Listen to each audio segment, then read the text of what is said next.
Praise the lord. అతి శ్రేష్టమైన యేసుక్రీస్తు నామములో మీ అందరికీ ఉదయకాలపు శుభాలు తెలియజేయుచున్నాను. ఈరోజు దేవుడు మనకు అనుగ్రహిస్తున్న అతి శ్రేష్టమైన వాగ్దానము కీర్తనలు 27వ అధ్యాయము 10వ వచనాన్ని చదువుకుందాము. నా తల్లిదండ్రులు నన్ను విడిచినను, యెహోవా నన్ను చేరదీయును. ఎవరు విడిచిపెట్టినా ఆయన విడిచిపెట్టే దేవుడు కాదు.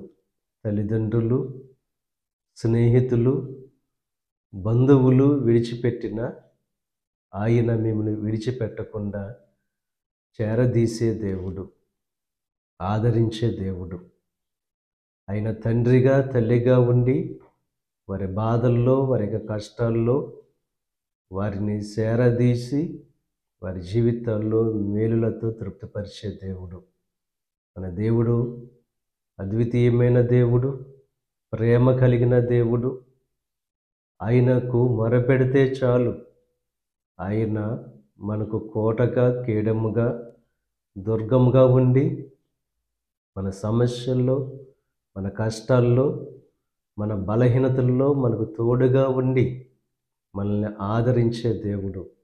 ఈరోజు దేవుడు మిమ్మల్ని ఎవరు విడిచిపెట్టినా ఆయన విడిచిపెట్టనని చెప్పి వాగ్దానం చేస్తూ ఆయన చేరదీసి మిమ్మల్ని ఆదరిస్తానని చెప్పి వాగ్దానం చేస్తున్నారు. కనుక ఎటువంటి శ్రమలు వచ్చినా, ఎటువంటి కష్టాలు వచ్చినా వాటిలో కృంగిపోయేవారుగా కాకుండా దేవుడు ఉన్నాడనే ధైర్యంతో జీవించవలసిందిగా ప్రభు పేరట మిమ్మల్ని కోరుచున్నాను. దేవుడు మిమ్మల్ని దీవించి ఆశీర్వదించి తన కృపలో మిమ్మల్ని భద్రపరచునుగాక. ఆమేన్. ప్రార్థన చేసుకుందాం. పరిశుద్ధుడా, మహోన్నతుడా, సర్వశక్తిమంతుడైన యేసయ్య, ఈ ఉదయకాల సమయంలో నువ్వు అనుగ్రహించిన అతి శ్రేష్టమైన వాగ్దానాన్ని బట్టి నీకు స్తుతులు చెల్లిస్తున్నాం దేవా. తల్లిదండ్రులు విడిచినను నీవు మాత్రం చేరదీసే దేవుడవు, హక్కున చేర్చుకునే దేవుడవు.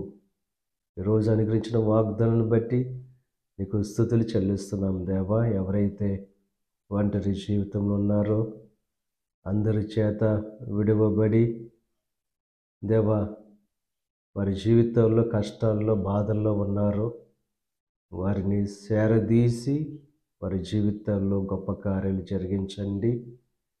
ఈ ప్రార్థనలో ఏకీభవిస్తున్న ప్రతి ఒక్కరిని దీవించి ఆశీర్వదించండి. ఈరోజు తలపెట్టిన ప్రతి కార్యాన్ని సఫలం చేయండి. వారి రాకపోకల్లో నీకు సహాయం అనుగ్రహించండి.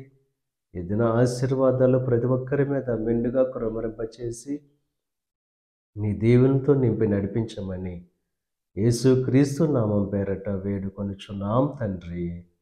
ఆమేన్. తండ్రి, కుమార, పరిశుద్ధాత్మ త్రియేక దేవుని యొక్క కృప సదాకాలం మనకు తోడై ఉండి దేవుని యొక్క దీవెనలు, ఆశీర్వాదాలతో నింపి నడిపించునుగాక. ఆమేన్.